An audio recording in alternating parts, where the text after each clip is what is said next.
Welcome, everybody, to a new edition of UFO Man Live. My name is Tim, or UFO Man, and to my right is my friend, my co-host, Tommy Highway. Tommy? Hey, folks, Tommy Highway here. I want to thank everybody for coming out. As always, we have a fantastic show for you this evening with a very special guest. Folks, his name is Dan Willis. He's former U.S. Navy, and in 2001, he was part of the National Press Club UFO Disclosure event.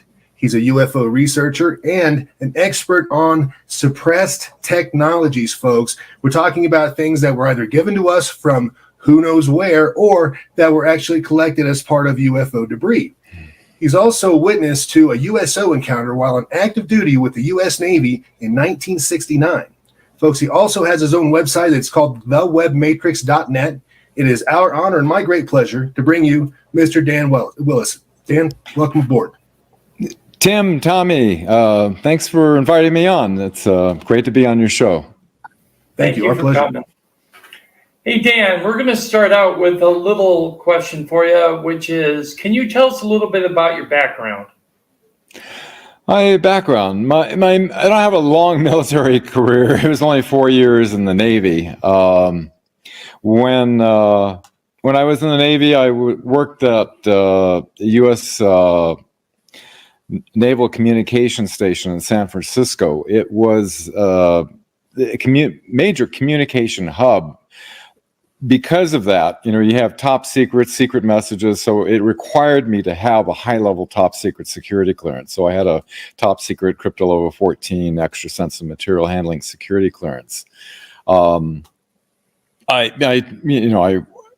worked in the code room, which is kind of a backup for the teletype. This is 1969, and when you have atmospheric conditions, the signal doesn't get through; it gets gibberish, and so you have to have Morse code, that type of thing. So I took this one message from a ship off the coast of Alaska that was the sailors reported coming off Port Bow a disc that was about 70 feet in diameter that was glowing reddish orange, merged out of the ocean, and the radar operator tracked the blips on it going over 7,000 miles per hour. This was secret classified, priority level, going to the Chief of Naval Operations in Washington, D.C.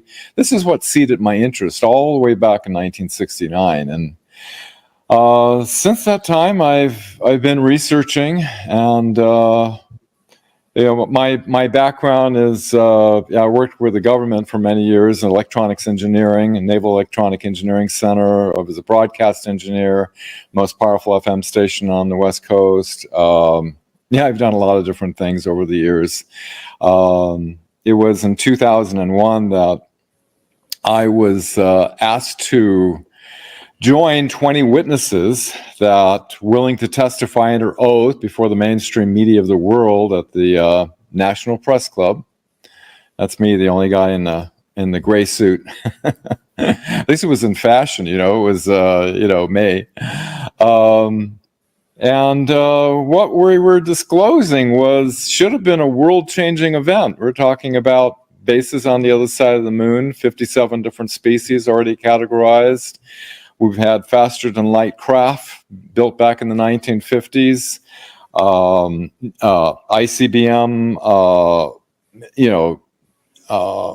nuclear silos being completely shut down, multiple succession, all the nukes being shut down.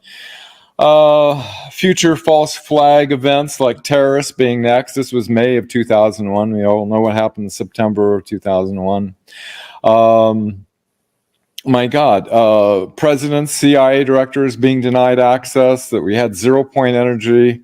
We had the scientists within these black projects willing to prove it before an open congressional hearing, which the Bush administration denied, that we don't need nuclear, oil, or coal.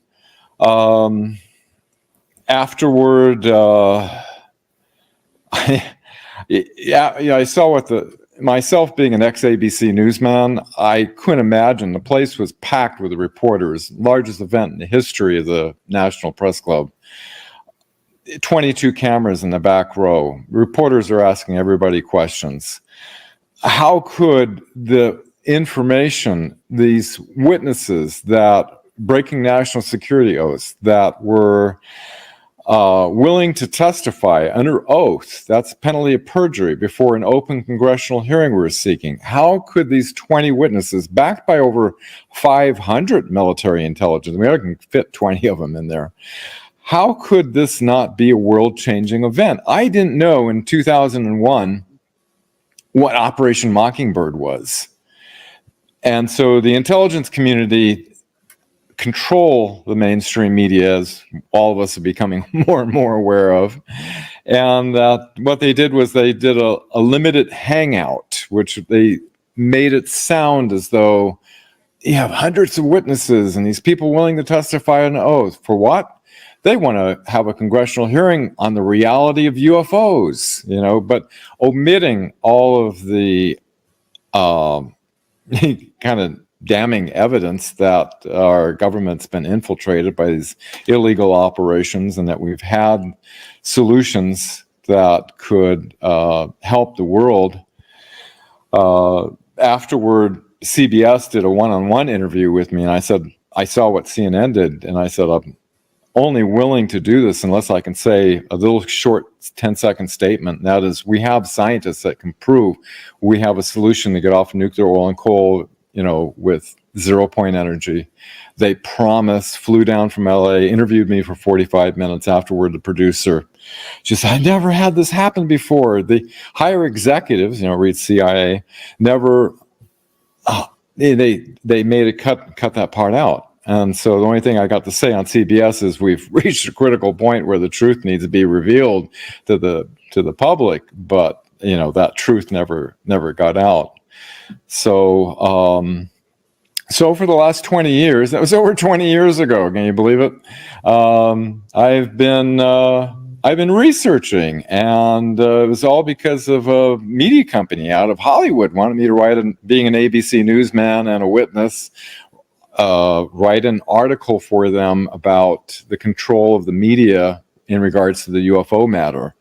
And so I gladly accept it. And the only way I could figure this out is to plug in from the year 1900 to present day and start plugging in. I was aware of all these witness testimonies, plugging them in, and, you know, I've discovered many classified documents, plugging them in along the timeline.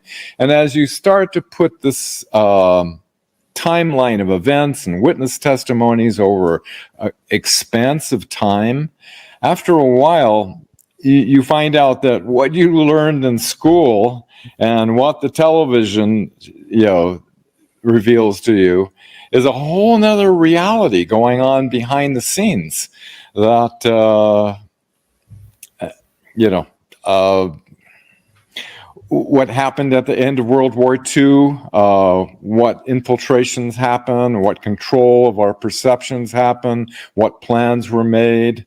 Anyway, I became very aware, and that's why, you know, the UFO extraterrestrial issue is kind of the gateway into understanding what's been going on really in the world behind the scenes. Right. Tommy? Absolutely agree. You know, there's just, we know or can at least really strongly infer that there has been all kinds of technology that we've actually been able to derive from, for instance, crashed alien technology. You know, Tim and I have talked about this at length on other shows, but when you look at as a species, our progression of how we've come from the vacuum tube to the printed circuit in one generation, you know, it just seems like, logically speaking, there should be a step or two in between there. Also, we're talking about, according to Philip Corso, medical instruments. We're talking about fiber optics, things of that nature. So I wanted to get your thoughts on, you know, what exactly do you think is some of the more useful things that are being suppressed, other than, of course, 0-point energy? I mean, other technologies. Well, energy situation, I have, you know, 10 years of experience, because after the Bush administration denied the congressional hearing, Dr. Stephen Greer, who organized the National Press Club event, he had a database of about 300 scientists and inventors, and I volunteered as one of 6 technical advisors. Everybody had multiple PhDs, and for 10 years I flew around the planet meeting with scientists and inventors and vetting these technologies that claim to be over Unity. I mean, it goes back to the year 1996 when the CIA director, William Kobe, was going to get Dr. Greer this zero-point energy device that was extraterrestrial derived, along with $50 million to get it out to the world. But what happened was 1 week before that was going to happen, the CIA director ruled a boating accident, floating face down on the Potomac River. And so we really keep a lid on this thing. Going back to the Invention Secrecy Act of 1951, anybody that and there's a secret system within the patent office. I don't know if it's still active or not, but it's been for many decades, called the Sensitive Application Warning System. Well, anybody that's got, free energy, anti-gravity, super conductivity at room temperature, any of these game-changing technologies, what happens is it automatically issues what's called a national security order. And what this, and I've met with many scientists that have received these, and they cannot reveal their information under, penalty of imprisonment. It says that your invention has been deemed to be a detriment to the national security of the United States. Therefore, you cannot share it with anyone. And you have to give names of anybody that you shared it with. So we have probably well over 6,000, across the board, medical, energy, anti-gravity, solutions.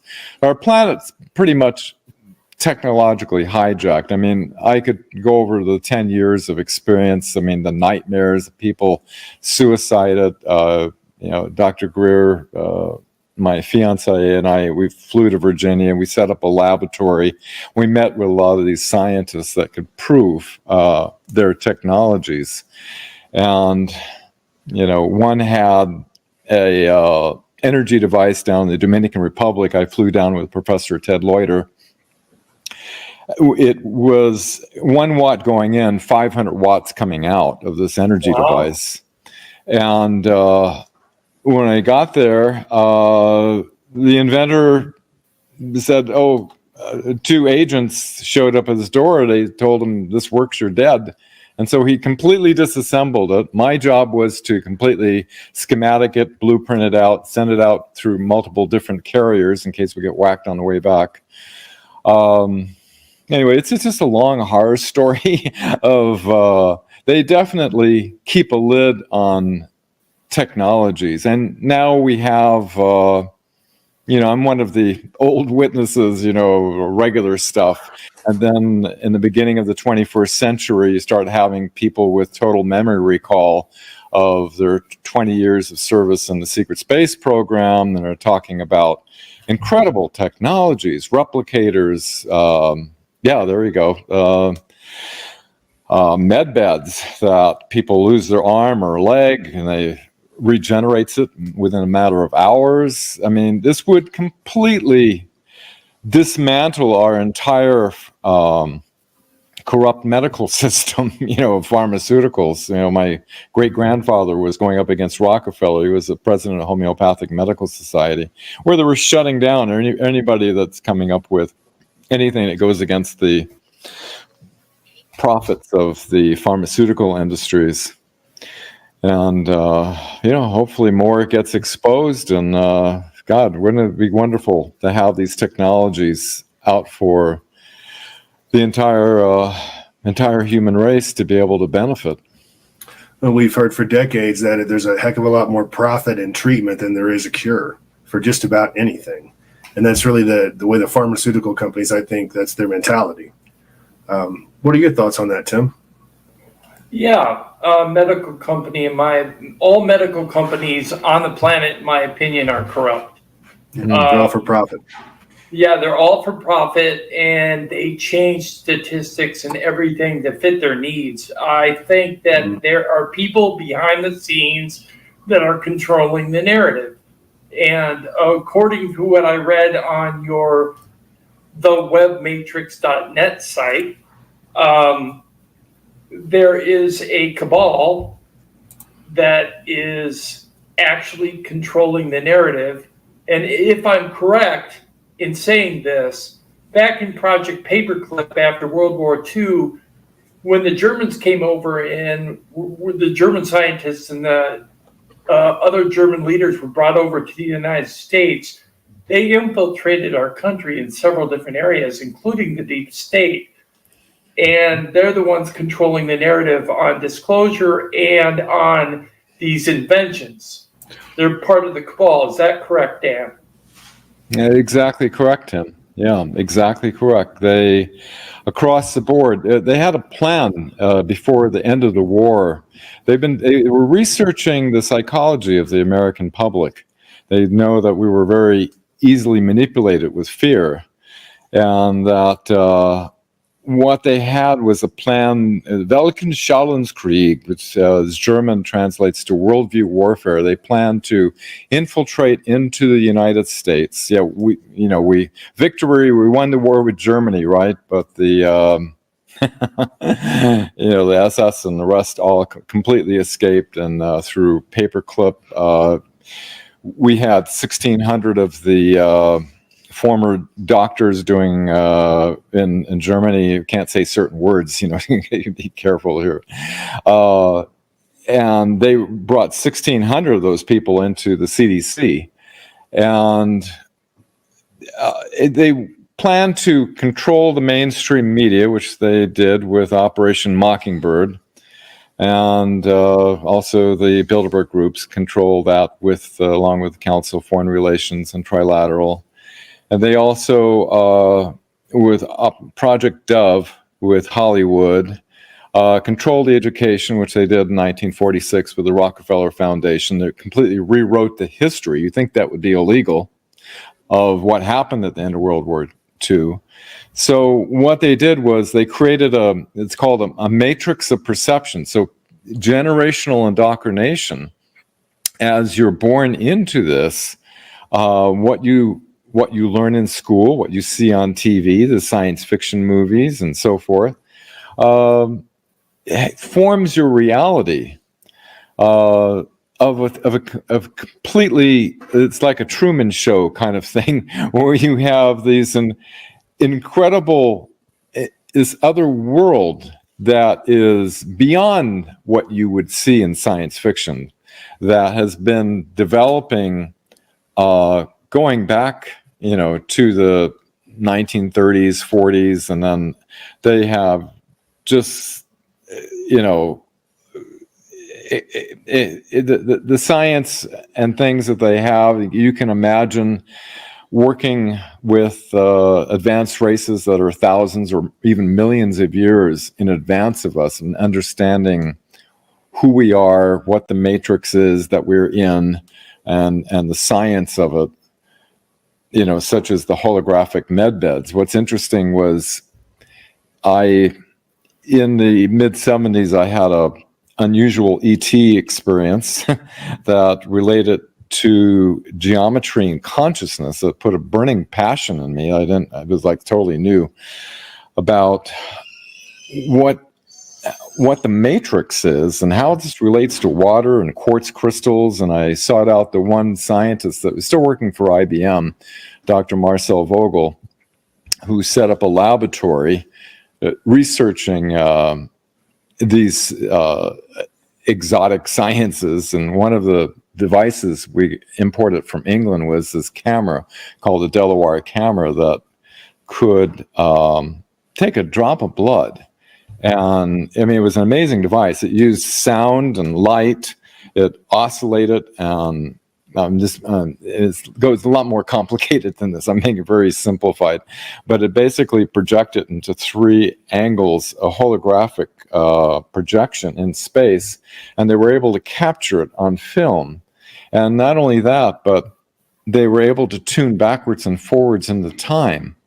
And I've done a show recently talking about this because I heard Alex Collier talking about how from the Andromedas, they shared with him how the med beds work. And what they do is they take a holographic picture of you, because everything's holographic in the universe.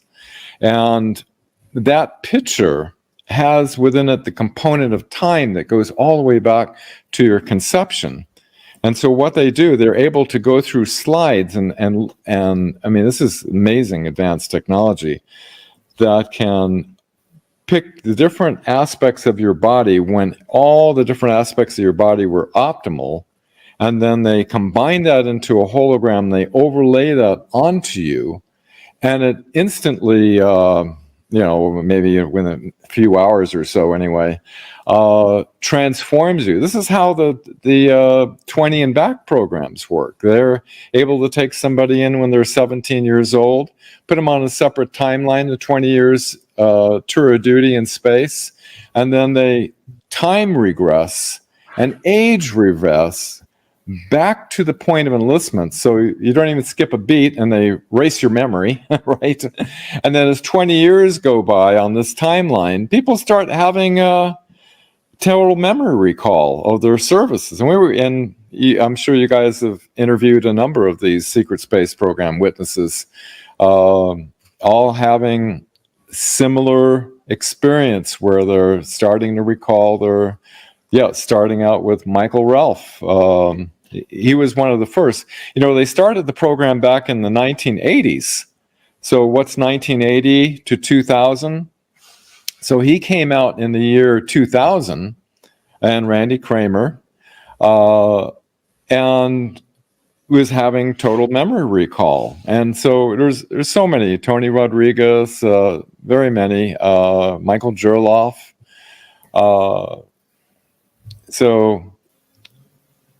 Andy Pisaggio, he wasn't in the secret space program, but he was in the Project Pegasus, where they were working with jump rooms. I mean, this is stuff that Tesla was developing way back when, and just got totally classified. And my dear friend Naira, she got the bad end of the deal, like Tony, and did some slave labor on the moon, and went on board a craft where who was a reptilian on board, Emery Smith, working underneath Kirkland Air Force Base, many levels, working alongside extraterrestrials, doing. He was a surgical medical technician. And my dear friend Laura Eisenhower, they almost recruited her through a jump room to Mars. And we have the head of the Israeli space program talking about these underground facilities on Mars and having joint extraterrestrial military operations, and that there's a galactic federation. Is that a Shed? Is his last name was Shed? The Israeli guy? That's the gentleman. Yeah, very, very highly credible individual talking about the Galactic Federation. Then we find that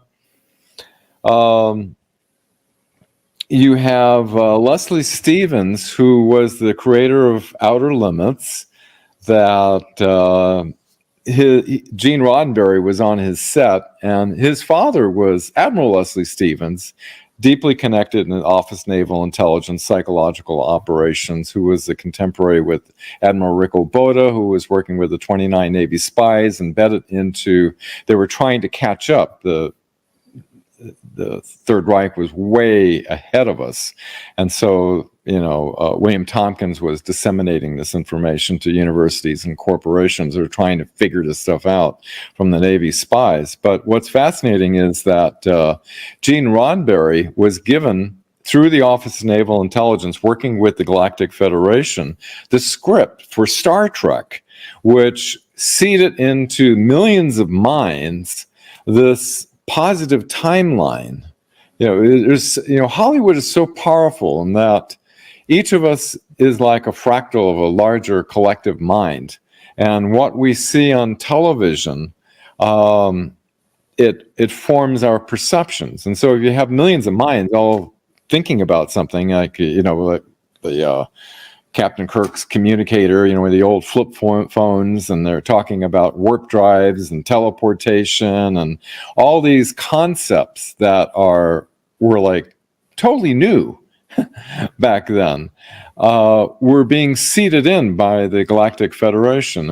And today we've got people who have received implants and that are getting communications from the Galactic Federation about the operations that are going. Supposedly, I have no way of verifying this, but the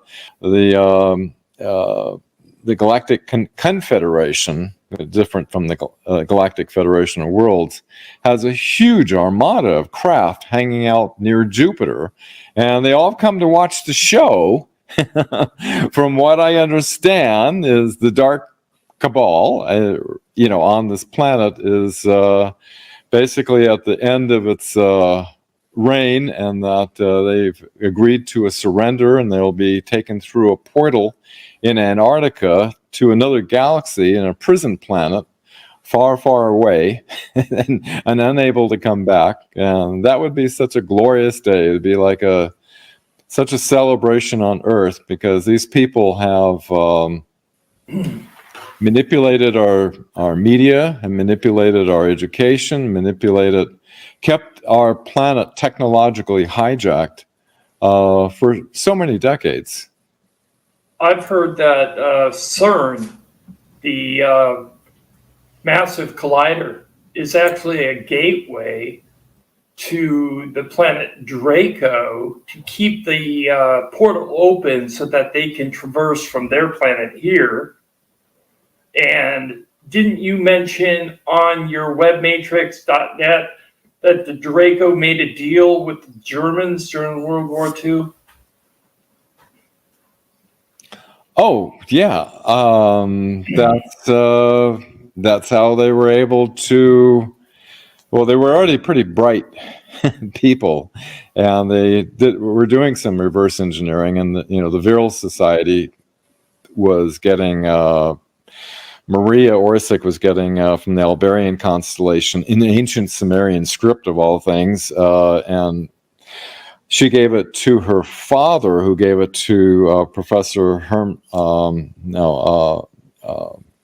gave it to Von Braun? No, not Don Braun. Guess got a mental blank on his name, but anyway, they developed it, and they got it operational by 1934, these flying craft. The United States didn't have operational craft until 1954. So they were like 20 years ahead of us. And then when they entered into an agreement with the alliance with the Draco, then they were able to develop what's called the Dark Fleet, and working alongside with them, just like William Tompkins was saying. The Navy spies couldn't believe half of what they were reporting back, to the admiral, that they're going out into the galaxy and conquering other worlds. That's pretty interesting. I mean, yeah. I guess my question would be to get kind of back into the suppressed technology aspect of the show. What do you think it would take to be able for the public to actually get access to some of this technology? Do you think it's ever even possible that this will even happen? I think, Tommy, they've, after 10 years, the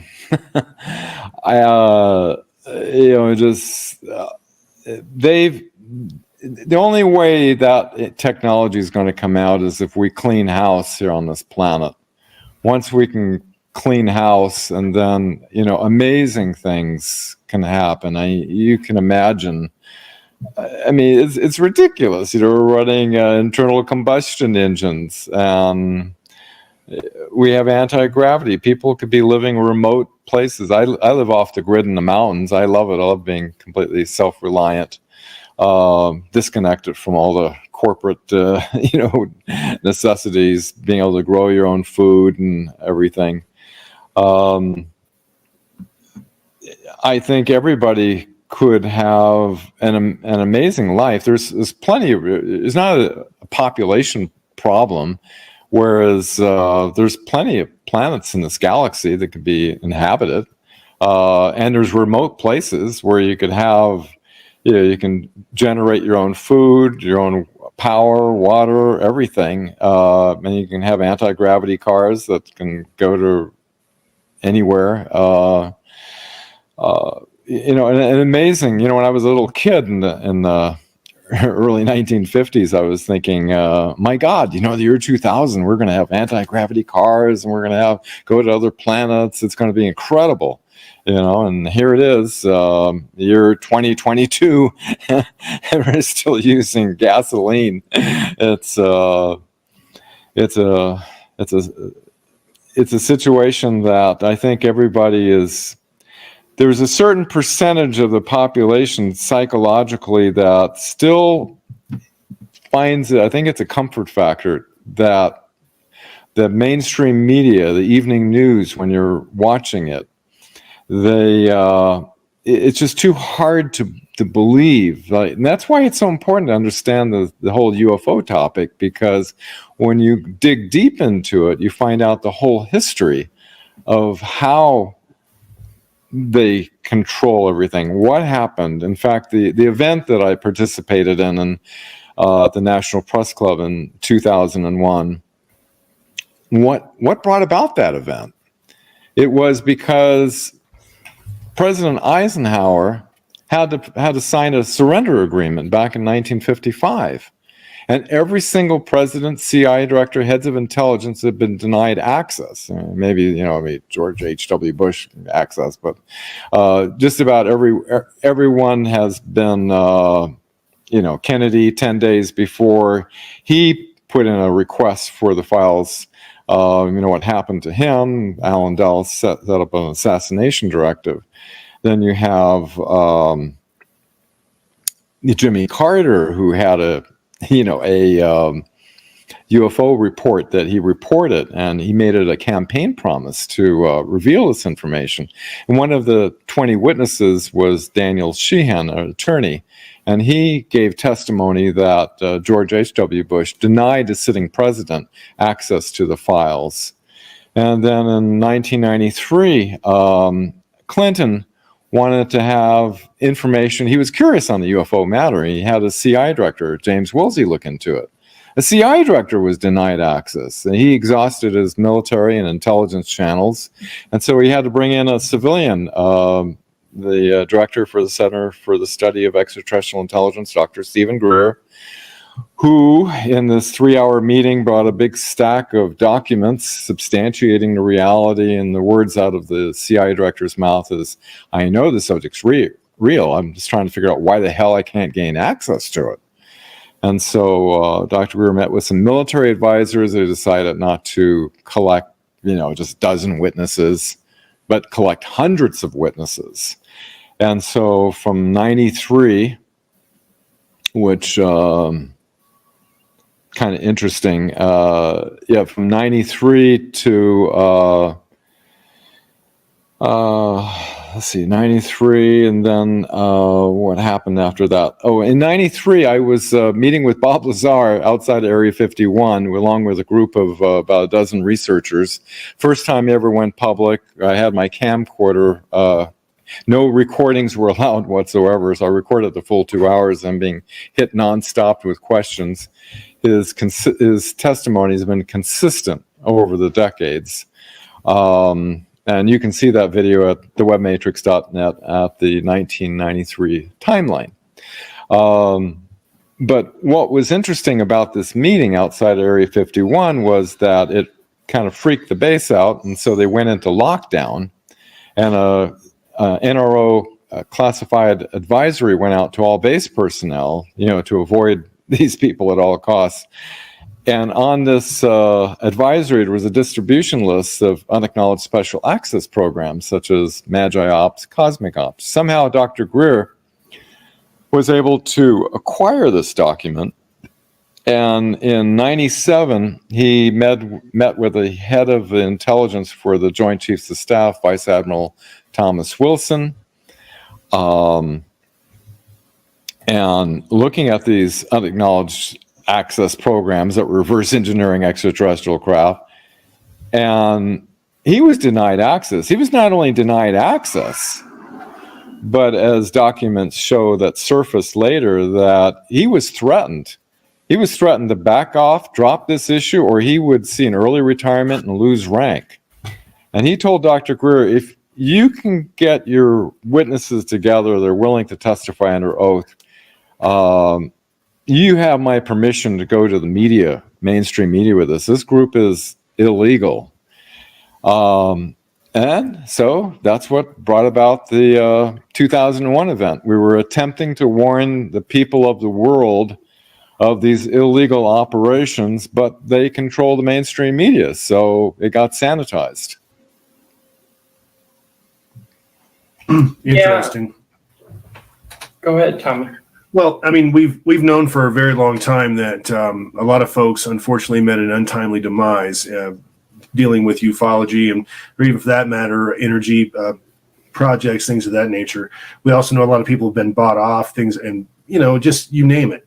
But you name it. Yeah. I guess when you go back and I agree with you about the Kennedy thing, the timing there. Wasn't Jimmy Carter that I guess they came in and they had a talk with him because he was very adamant about disclosure or whatever, or some form of it, or whatever that means anyway. And I guess one of his aides or someone came into the room afterwards and he was sobbing. Remember that story, Tim? Yeah, because he was told that he could not release anything. Yeah. Yeah. It's like they may have told him something, they gave him some information, but anyway, it upset him for whatever reason. And this is kind of a story that's been kind of going through the presidential ufology, if you will, over the years. Do you know anything about that event? Oh, 33rd degree Freemason. They got to keep their secrets. It's interesting, the secret societies, the Skull and Bones, Knights of Malta, all these different working, and a lot of connection of, looking at the documents, like the MJ-12 documents of the Vatican coming in, wanting to have containment over the UFO issue, working with the Secretary of War, I think it was this was 1952, in order to have containment. Well, when Eisenhower had the first contact meeting with the Galactic Federation in February 1954, he wanted to go along with what they were offering. And it was Gerald Light, one of the witnesses there, that said it was his conviction that he was planning in May, just a few months later, to go on radio and television and disclose this. Another witness there was Cardinal Francis McIntyre, who broke his security oath, flew and spilled the beans to the Pope. And so what happened was MJ-12 went behind Eisenhower's back and cut a deal with the group that they were warning about, that, the Greys and the Dracos, that wanted to, for their hybrid program, abduct people, and they would get some technology back. And so Eisenhower got sold out, as General Stephen Lovkin, who was on his staff, talked about, and this probably led to, why he gave a kind of a encrypted warning message about beware of the misplaced powers and the unwarranted influences within the industrial military complex, because they had been infiltrated by the Germans. Well, it's interesting that, our entire space program was, let's be honest, those guys were card-carrying Nazis. Von Braun and the like. That's just the bottom line. We let them off of all the atrocities that they committed for their knowledge. A lot of people have a problem with that. A lot of folks that didn't make it, a lot of people that had family, they have a problem with that, and I get it. But when you look at it historically, if we hadn't used those scientists, If we hadn't grabbed them, the Russians would have, and the Russians did grab a lot of their scientists. That being said, I mean, that's how far ahead they were from us. Now, when you talk about things like, the Glock Bell and, Red Mercury and all the things that the Nazis were kind of playing with there, who knows where they would have gone, or what they would have actually become if they'd been given another 5 years. Actually, Dan, they actually did come up with more, didn't they? They went off world. True. And Truman set up this program, and these people were ardent, members of the SS and so forth. That it's interesting. Dr. DeBus, head of NASA, and all these people in positions, and what happened instead of Eisenhower's planned disclosure in May of 1954. What happened in May of 1954? They set up the Bilderberg meetings by head SS Prince Bernhard, and today they still control the 6 corporations that control mostly everything you see and hear. Yeah, I hear about the Bilderberg meetings, the Rothschilds and the Rockefellers and all of them. What I would like to know is, what can you elaborate on concerning Gary McKinnon? Oh, Gary McKinnon? Oh, bless that man. People come out that are having total recall of their secret space program service, but they don't have any proof. How are you going to prove it? Can you bring something back? Can you prove it? It's just your hearsay, right? And then what happened was this 2001 event I participated in. It inspired him to hack into the Naval Space Command computers and found the non-terrestrial officers and the USS Hillenkotter, which was the first CIA director, warned about the secrecy, and also he was MJ1. And there was also the Lee May, who was another MJ12 member. And you have, and he saw a huge cigar-shaped craft. And the Bush administration wanted to put the poor guy away he just wanted to find out the truth for himself. He wasn't planning on doing anything malicious, but they wanted to put him away for 70 years in prison. So he didn't make that story up. And it's sort of him along with William Tompkins, who I did a lot of research with, and did some work with Dr. Michael Salla and looking at some of his documents and connections. It turns out my father worked in the same department at Naval Air Station San Diego under Captain Rick Oboda. It was when he was a captain, and Dr. Michael Salla did some Freedom Information Act requests, and were able to substantiate many things that Tompkins was here. So here you have a documented witness that's talking about the secret space program and about the age reversal that they have. When he was working for TRW. You can take a pill, and it gets the men become like 29 years old and the women around 20 years old. And it's interesting, when he was working at TRW, they were getting the live feed from the moon in 1969, and you could see the huge reptilian or whatever they were spacecraft lying down the far side of the crater edge. And the lunar module was like this little speck compared to it. They were huge.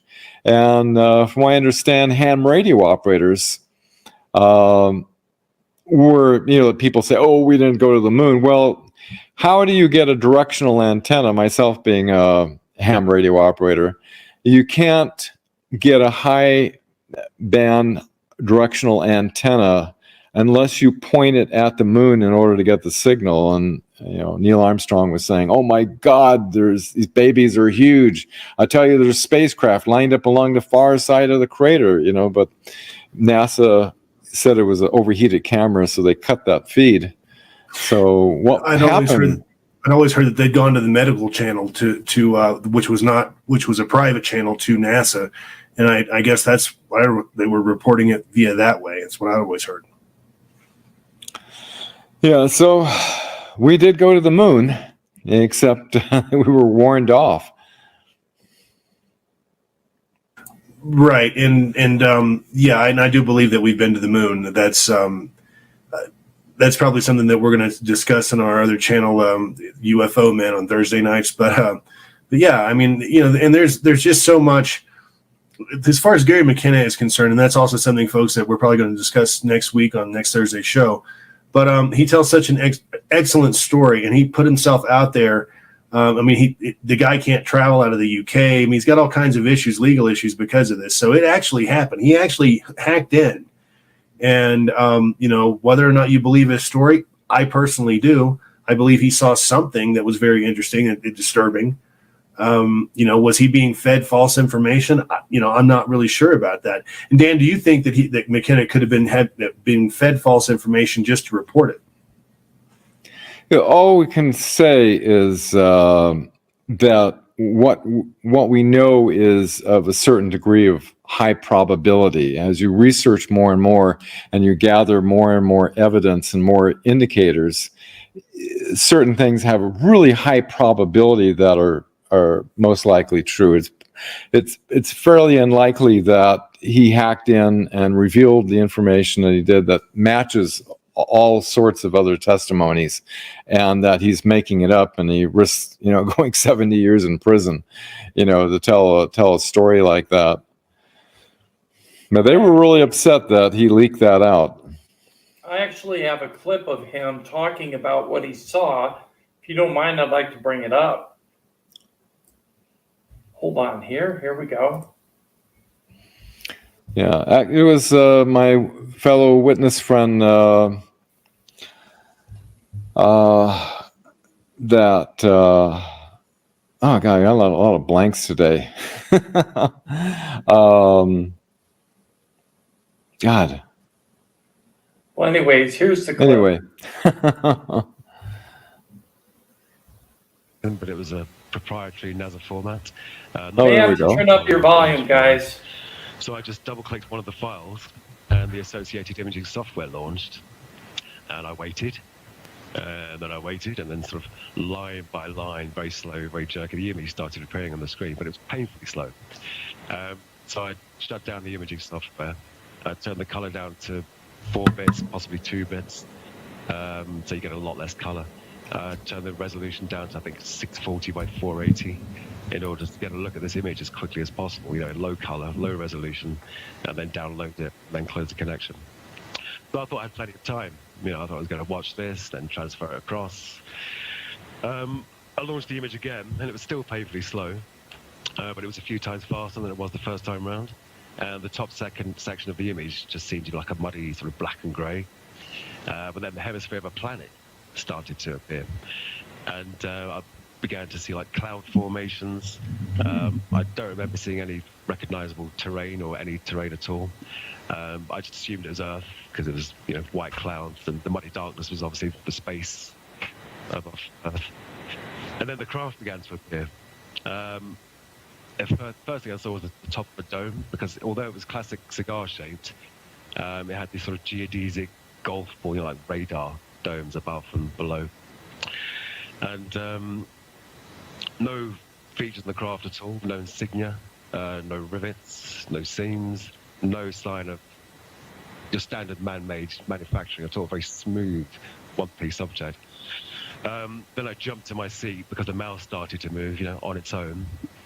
It obviously wasn't moving on its own. Someone who was physically at the machine had seen what I was doing, and they moved the mouse pointer over to the network icon in the system tray, right-clicked it, and chose disconnect.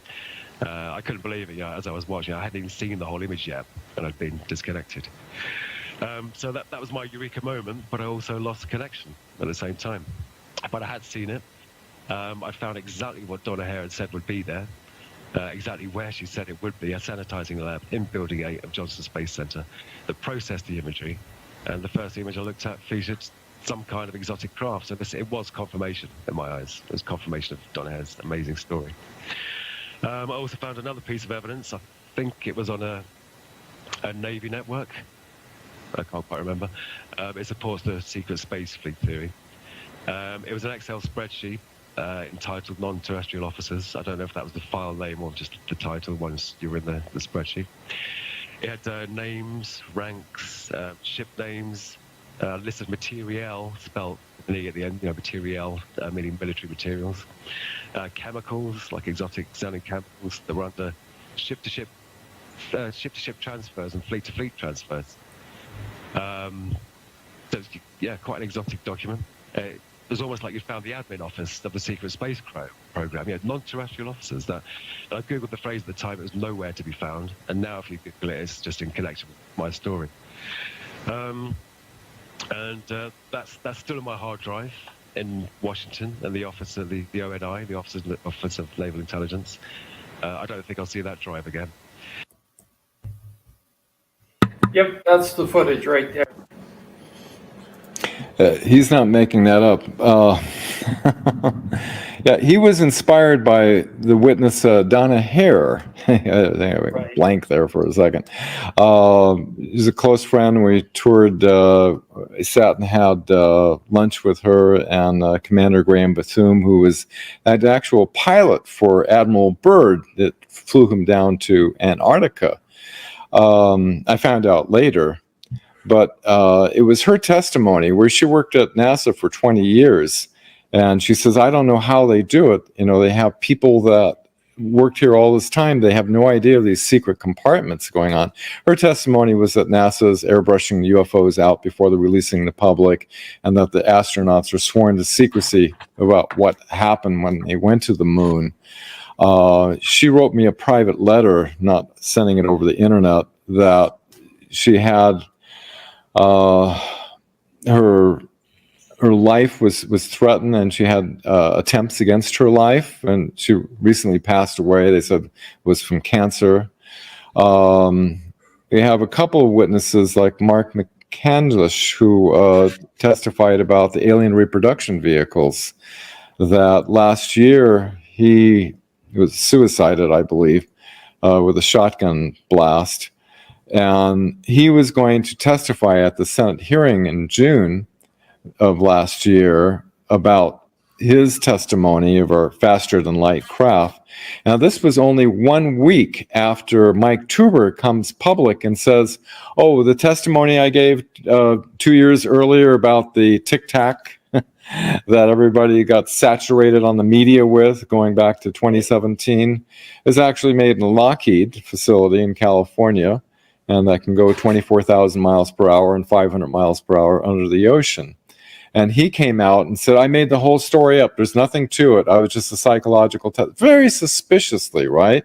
And then just 1 week later, Mark is met with, the shotgun. And so both of those testimonies, they reveal that we have technologies that have these capabilities. But in the June report, you remember last year, basically a big, as they call it, a nothing burger, that we don't have, any type technologies that are like that.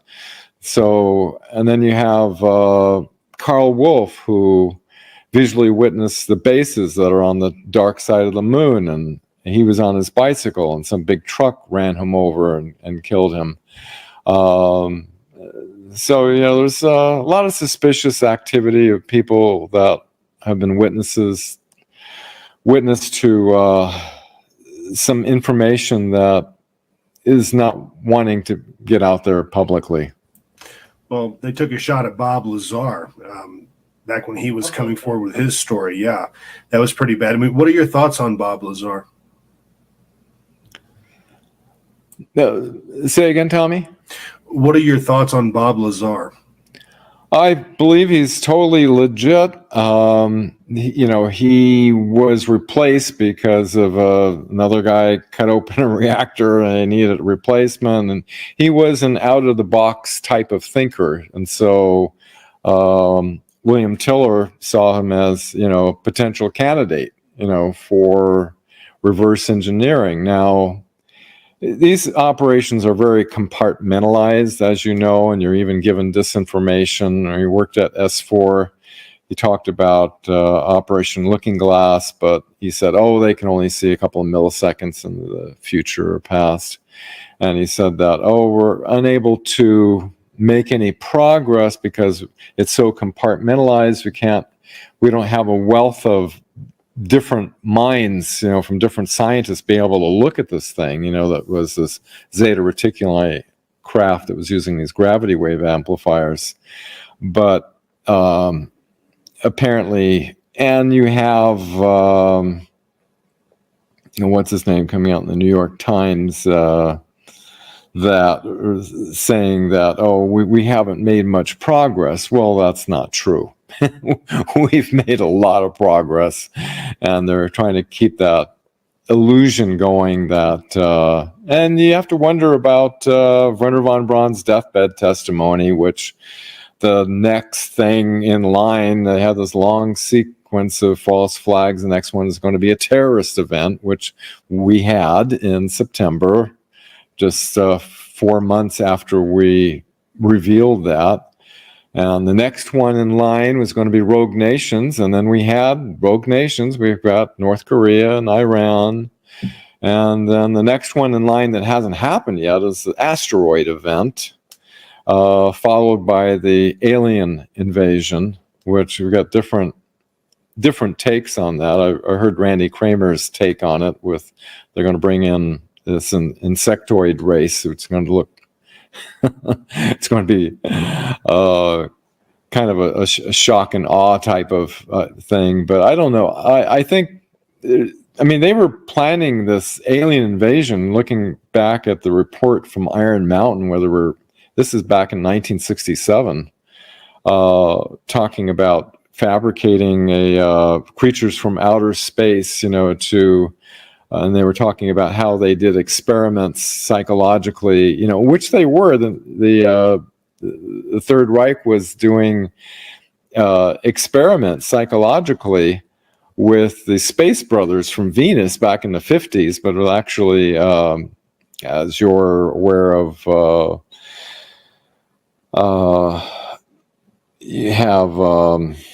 God, I'm just having a bad day of remembering names. Who was George Adamski? Yeah, George Adamski. It was like Space Brothers and Venus is actually a German craft. So they were doing all these psychological experiments, and Alan Dulles was running around telling the scientists to back off that were looking into it and trying to research. So they were all doing psychological studies on the American people. I do have a statement that you had on your website, thewebmatrix.net. It's right here. The apparent motive for the government suppression is to protect U.S. industrial interests in the energy sector, which have been threatened by knowledge of how to draw free electrical energy from the atmosphere. U.S. corporations dominate the energy sector around the planet, and the appearance of free energy technologies would wreak havoc on their stock value. This would impact negatively on the entire U.S. economy. Is this still what they think and what they're using to control disclosure and transparency? It's not so much, yes, they make trillions of dollars, but, they just print whatever, they've got more money than they can possibly use. It's more about control. It's more about keeping us at a certain level so they can control the population. As you know, they're working diligently to reduce 90% of the population and have a small slave force. They have these plans that they've had in plan for a long time. But, there's this, because of the internet, because of shows like yours, there's this global awakening, which is their biggest fear, because the more people become aware of the game that's going on, we can transform this situation for the good of humanity versus just the interest of the global elite that, or are the one, the banking elite, and everyone's the IG Farben, the ones that, funded Hitler into power. So they're all the ones that are behind the scenes that are allowing these operations to continue. What I wanted to bring up also is this: various affiliated secret space programs. You talked about the Dark Fleet. What about Solar Warden that everybody's heard about? Are they part of the Light or part of the Dark Fleet? And the interplanetary corporate conglomerate, what is their agenda, the Global Galactic League of Nations, and the various special access programs? Well, I don't have first-hand information. I just have information from, people who have been involved in the secret space program. My understanding is that there's an Earth alliance of white hats, good guys, and they're working together with the Solar Warden program. And the U.S. Navy is basically white hats that are working. The Solar Warden, in other words, they're kind of policing our solar system from, bad guys. The intergalactic corporate conglomerate is more aligned with the Dark Fleet corporate interests. It's always been toward service to self, service to the shareholders on the corporations, for imperialistic conquest. So you have those elements, but I believe that things like the Artemis Accords that were set up, that is, let's just say there's been a lot of slave labor, a lot of people have been taken off planet, and a lot of horrific crimes. You have to think about under Project Paperclip, they brought over Xavier Dorsch, which was Hitler's mastermind on the deep underground military bases that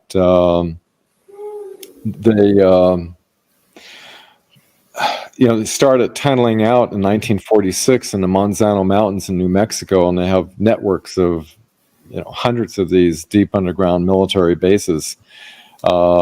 And so they have these operations there, and they have in Antarctica, or did, from my understanding. I don't have direct information on this stuff, that Right. a lot of these operations have been liberated and cleared out for the most part. I've heard that too, actually. Some of them were shut down, and one of them was restarted recently, which was the Dulce base under Archuleta Mesa. Yeah, so it's looking encouraging, and plus we got all these spectators from other star systems that are all come here for the big show of the liberation of planet Earth, and so we don't want to disappoint them, and Right. have a wonderful transformation of planet Earth. I do have a question for you, and then I'll segue over to my co-host. In regards to the Draco, do they have a contingent that is based here on Earth underground? One more time, Tim, on that. Do the Draco reptilians have a contingent based here on Earth underground? Alex Collier mentioned that they're underground. Oh, I'm not familiar with that. I don't know. Okay. Tommy? Well, I'll tell you, it's also very interesting. Certainly, you've had a lot of very interesting experiences. I would like to kind of go back, if you don't mind, though, to your UFO experience that you had aboard your ship. Yes. Could you sort of elaborate on that? Oh, my military or personal? Well, the USO encounter in 1969. Oh, that was you. Yeah, I was just pair of headphones on and a typewriter, and the messages coming in, and I'm translating it into text, and the thought crossed my mind to take and make a copy on the Xerox machine, but that's like 10 years in prison, and so I passed it on, and that's the last of that. But since that time, what is it? The History Channel, the Travel Channel did a special with me because they have called the Alaskan Triangle, and there's all kinds of activity up there. There's speculation that there's an alien base underwater in that area because people are seeing stuff coming up out of the oceans all the time. This is back in 1969. Since that time, especially since 2017 with the Nimitz incident, people are aware that there's craft that are, and the Soviets, or Soviet intelligence back then, they said more than half of the UFOs coming into our planet and leaving are coming out of our oceans. Well, they say the most stable environment in the world is water. So for weather changes and things like that, that wouldn't affect their bases underneath the water. Plus we can't go down very deep. So they're protected if they're down at the bottom. Yeah, out of prying eyes, out there, and there's been lots of. They've even heard that Christopher Columbus had a sighting. Right, he did. So it just makes sense. It'd be a logical place, and you have to wonder. Maybe you could only speculate that maybe there is a inner Earth, and there's oceans of an inner Earth, maybe somewhere they connect together, and this is a civilization that's living inside of our planet that goes out. Kip Thorne, the astrophysicist, said that there's 2 natural wormholes. One's in Antarctica, and the other one's right above Alaska. And so maybe that explains why there's a lot of activity, because they're doing the jump, through the wormhole. Well, if I were going to observe a species like ours, for instance, I would probably put a base where the humans couldn't go, and underwater is one of those areas. Tim's right. There are places that are so deep on the planet, the oceans are so deep that we just really can't practically go there. So that'd be a great place to hide one for sure. Exactly. And from Google Earth, you can see what appears to be disruptions on the ocean floor that look like tunnels underneath the ocean floor that have been bored out. So I almost wonder if there aren't bases underneath there that we've even helped create to facilitate alien bases or alien human bases, or vice versa. Yeah, speaking of things on the ocean floor, I found it interesting that Elena Danaan, for her Galactic Federation of World Contact Thoran, talked about that there's going to be a huge arc under the Atlantic Ocean in the Bermuda Triangle, and then Michael Salla with his contact JP then comes out a week later and says, I went down to this arc down in at the bottom of the Atlantic Ocean, and there's one in Ukraine on the moon, and there's others in the Pacific. They're all over the place, and they apparently the arrival of the Galactic Confederation, it's kind of like a DNA resonance or something going on, because they're kind of in the proximity, they're all like activating, and they have incredible. I mean, we're going to be discovering technologies that are so far in advance. I mean, they're filled with crystals, and I understand that they're physical in multiple dimensions because of this crystalline structure, and they even have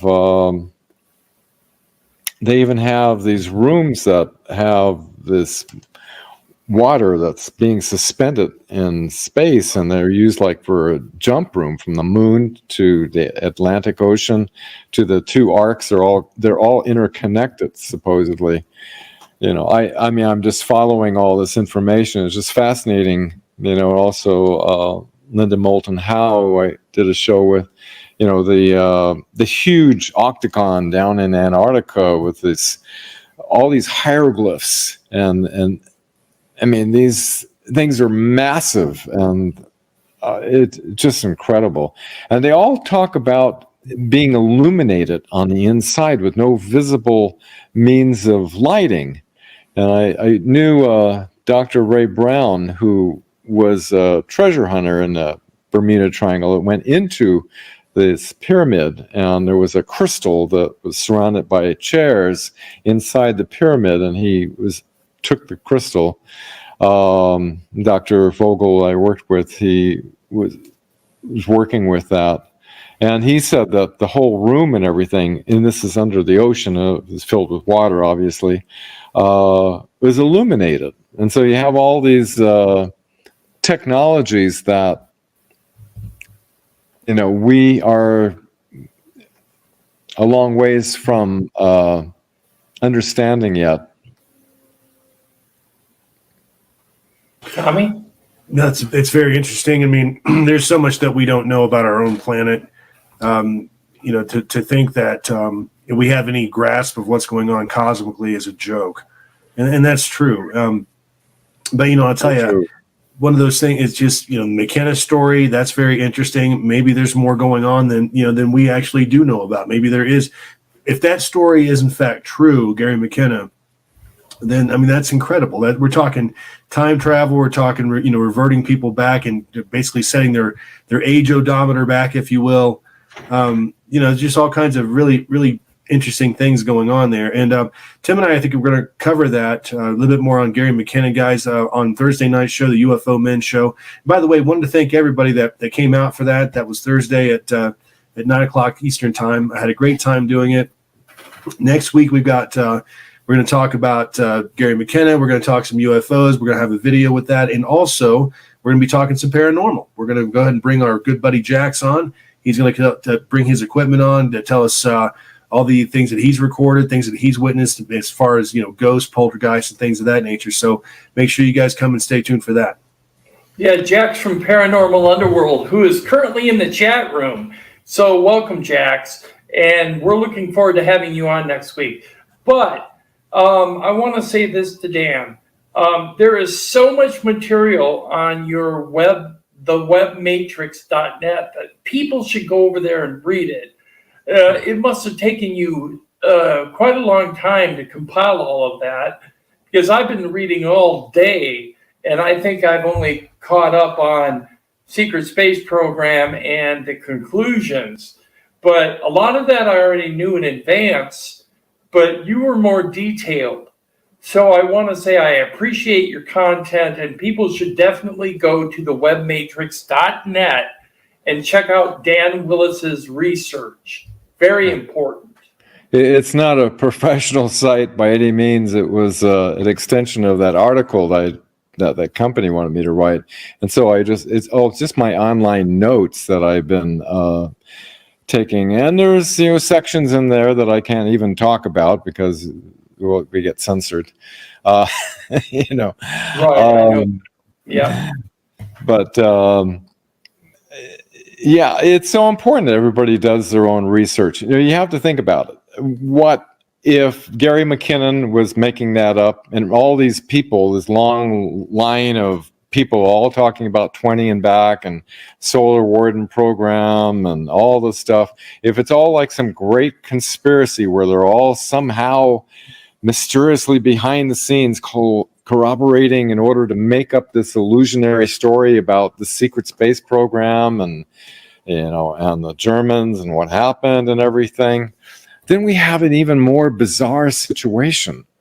And so it's so important that people understand the truth and the technologies that have been withheld that we can potentially be experiencing right now if it wasn't for their control of our perceptions in order to keep us into this agreed upon reality of where we are, where we have this incredible world on the other side of this curtain, so to speak, that once we pull that curtain fully back and realize that, oh my God, we missed out on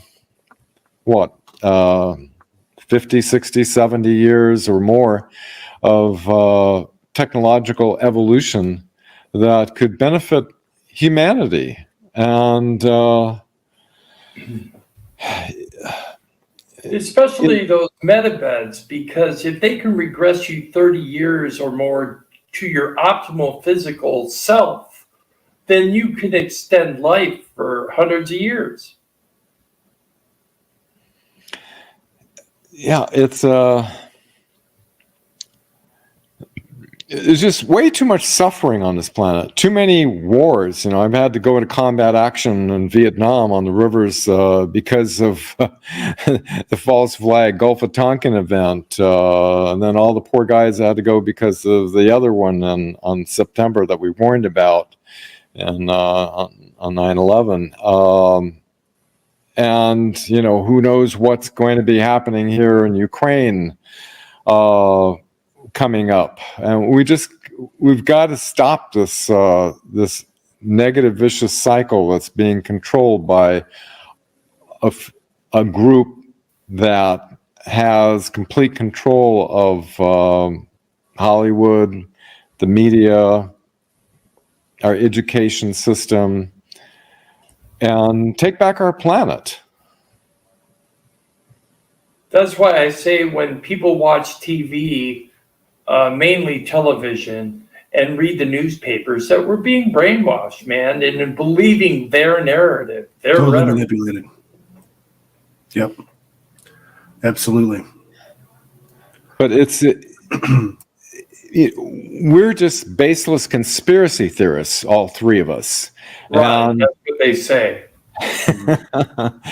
There's nothing to what we're saying, and so if you challenge people, say, go ahead, look at what we're saying. It's like reminds me of this gay guy. What was Brandon? His name was. He was like a far left liberal, and a family member. It would only happen to the family member.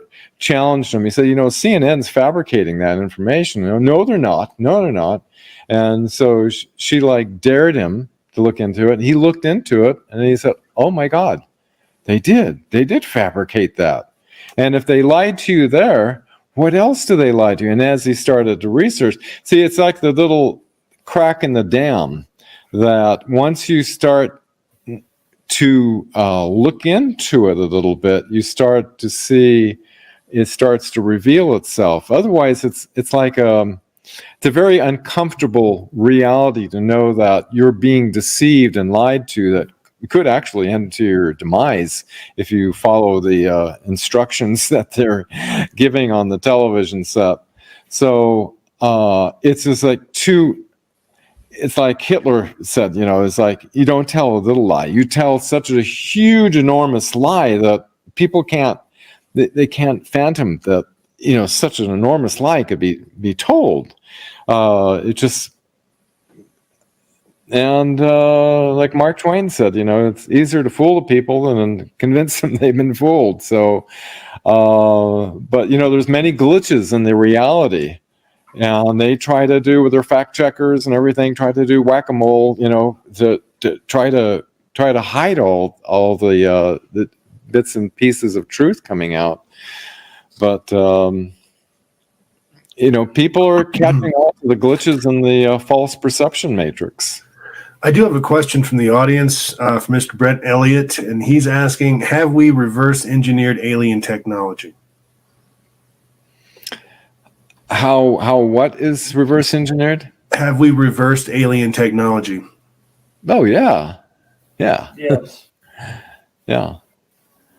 Very Yeah. There's been multiple crashes. Clifford Stone, one of the witnesses, he's been on several retrieval teams, and 57 different species. Some are carbon-based, some are silicone-based. They had a little book, a medical book, how to patch them up. They had 57 species categorized by 1989. And every time they can get their hands on something, they try to reverse engineer. But they've progressed quite a bit along with technologies. You can imagine we're getting some assistance from the Galactic Federation of Worlds, which I understand on the moon they're building like a star fleet, like in Star Trek, for us to protect in case the Draco and the Nibu come back, and that they're also building these med beds and stuff that they're going to start setting up free of cost. I don't know how that's going to work. We've got, close to 8 billion people on this planet. It'd be all great if we could get back to our 20s, people who are war veterans, that have their legs and arms blown off, they should be absolutely first, and have their life given back to them by being able to restore them. This is incredible technology. And what I worked on back in the 1980s substantiated that the holographic field does have an element of time that can tune through it. And so what I worked on was primitive, but it substantiated the principles of what Alex Collier was saying, is how the medbeds holographically, because we are nothing but oscillations from our higher aspect into, we're multidimensional, and the 3D form that we take is formed from a higher intelligence form, and that form is holographic in nature. That's why you can take a drop of blood, and within the blood, every part of your body is represented fractally in that, and that's how they're able to get a fix on your DNA and then be able to broadcast that. Randy Kramer called it the dominant harmonic resonance, or something of that nature, but it's back the stronger signal overlays on your signal, and so your body reforms, and all of a sudden you're like 20 years younger, and then they erase your memory, and then all these people coming out are talking about what they remember. Snoopy SN101 in the chat was asking, can the medbeds repair brain injury? Oh, yeah, like the thing in your arm type of thing. It would, I'm not an authority on it by any means. I just hear what other witnesses have, who have experienced being on these beds. But it would make sense that if you could go through time, where you could take an element of your body at a particular time before you had DNA damage, that you would be able to, reboot your system back to that point in time and start afresh and anew. It would seem to make sense that could happen, but I'm not an authority on that.